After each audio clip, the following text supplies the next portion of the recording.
আসসালামু আলাইকুম প্রিয় ভাই বোন এবং বন্ধুগণ, আশা করি সকলে ভালো আছেন। মাহে রমজানের সকলকে শুভেচ্ছা। আজকে আমার পেছনে যে পেঁয়াজগুলো দেখতেছেন, এগুলো স্প্রের একেবারে শেষ দিন, অর্থাৎ 75 দিন বয়স। আমি 90 থেকে 100 দিনের মধ্যে পেঁয়াজটা উঠিয়ে ফেলবো, যার কারণে শেষ স্প্রেটা করে দিচ্ছি আজকে। এই স্প্রেতে আমরা কি কি ব্যবহার করেছি তার পুরো ভিডিওতে থাকছে বিস্তারিত। আশা করছি ভিডিওটি পুরোটি দেখলে পরে আপনারা উপকৃত হবেন যারা পেঁয়াজ চাষি আছেন। তাই পুরো ভিডিওটি দেখবেন, আশা করছি সাথেই থাকবেন।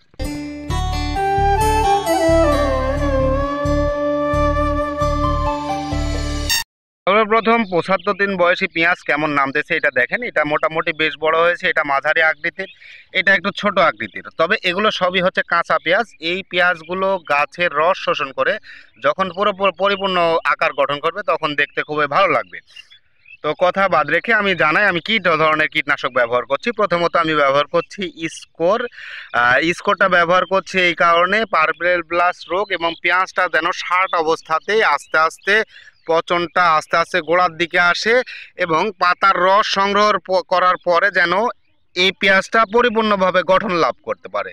এই প্রক্রিয়া যেন কোনো ধরনের বাধা না পড়ে, সেই কারণে আমি ব্যবহার করছি স্কোর। তার সঙ্গে ব্যবহার করছি ফাইফানন। এই ফাইফানন ব্যবহার করার কারণ এইটা নতুনভাবে বলার কিছু নাই। এফিড, জেসিড, উই পোকা, মাটিবাহিত পোকা, গুড়ি পোকা, প্রত্যেকটি পোকাতেই ফাইফানন দীর্ঘ পরিচিত এবং দীর্ঘদিন ধরে ব্যবহৃত কৃষকের একটি কীটনাশক। যার কারণে ফাইফানন ব্যবহার করছি যেন আমার পেঁয়াজের গঠনটা সুন্দর হয়। সেই সঙ্গে আমার পেঁয়াজের মানে পেঁপের সাথী ফসল হিসাবে পেঁয়াজ করা আছে। এই যে পেঁপের গাছ দেখতেছেন, কিছু জায়গাতে আমার পেঁপে গাছের লেদা পোকার আক্রমণ হয়েছে, গাছগুলো কেটে ফেলেছে। তো যার কারণে আমি সর্বশেষ ব্যবহার করলাম হচ্ছে মিডজয়েট। এটা আপনার শুধুমাত্র লেদা পোকার আক্রমণ থেকে গাছকে রক্ষা করবে না, সেই সঙ্গে ফল ছিদ্রকারী পোকা, জব পোকা, এই ধরনের পোকার আক্রমণ থেকে মিডজয়েটটা পেঁপের গাছ এবং পেঁয়াজ গাছ দুইটাকে রক্ষা করবে। এই যে হচ্ছে আমার শাহী গোল জাতের পেঁপের চারা লাগানো আছে। পেঁপের সাথী ফসল হিসাবেই কিন্তু আমরা এই পেঁয়াজটা চাষ করেছি। এখন আপনাদের জানাবো আমরা কি আকারে এগুলো ব্যবহার করেছি। পুরো ভিডিওটি দেখুন, আশা করছি শেষ স্প্রে এইটা দেখলে পারে আপনাদের স্প্রে সম্বন্ধে আর কোনো সমস্যা থাকবে না। এবং আমার হাতে যেটি দেখতে পাচ্ছেন এটা হচ্ছে মিডজয়েট। এটা ব্যবহার করছি 16 লিটার জারকিনে এক পাতা। এটা লেদা পোকার আক্রমণ থেকে রক্ষা করবে।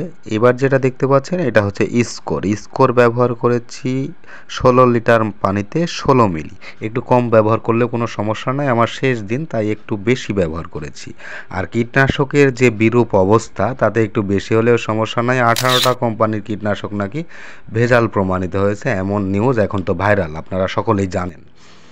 কোম্পানির মানুষগুলো এখন ভাবেও না কৃষক যদি মারা যায় এই কীটনাশক 2 নাম্বারের কারণে, তাহলে তাদের খাদ্যটা কে প্রডিউস করবে আর তারা কিভাবে খাবার গ্রহণ করবে। এটা ভাবলে কৃষকের সাথে অন্তত কীটনাশক কোম্পানিগুলো বেইমানি করতে পারতো না। যে এর পরপরই আমি যেটা ব্যবহার করেছি সেটা হচ্ছে ফাইফনন। 15 লিটার পানিতে আমি 15 মিলির মতোই ব্যবহার করেছি। তো আপনারা চাইলে কম বেশি করতে পারেন, সেই ক্ষেত্রে সমস্যা না হওয়ারই কথা। সর্বশেষ কথা হচ্ছে পরিমাপ কীটনাশক সব কিছুতে আপনাদের জানালাম। আমার ফর্মুলা অনুযায়ী যারা পেঁয়াজ চাষ করেছেন তারা আশা করছি কোনো ধরনের ক্ষতির সম্মুখীন হননি। আর আরও সুনির্দিষ্ট পরামর্শ যদি প্রয়োজন হয়ে থাকে তাহলে আমি একজন স্বয়ং কৃষকের থেকে পরামর্শ না নিয়ে আপনার যদি আরও ভালো পরামর্শ লাগে তাহলে নিকটস্থ কীটনাশক ডিলার অথবা আপনার নিকটস্থ কৃষি কর্মকর্তার সঙ্গে যোগাযোগ করতে পারেন। তবে আমি যে পরামর্শ দিয়েছি এই পরামর্শ অনুযায়ী আমি বেশ কিছু বছর ধরে পেঁয়াজ চাষ করছি, যার ফলে এই পরামর্শগুলো দিতে পেরেছি। এই পরামর্শ অনুযায়ী পেঁয়াজ চাষ করলে অবশ্যই আশা করছি আপনার পেঁয়াজ ভালো হবে এবং কোনো ধরনের সমস্যা না হওয়ারই কথা। তারপরেও সিদ্ধান্ত আপনার, জমি আপনার, ফসল আপনার, যেভাবে ইচ্ছা সেভাবে চাষ করবেন। ভালো থাকবেন, সুস্থ থাকবেন সব সময়।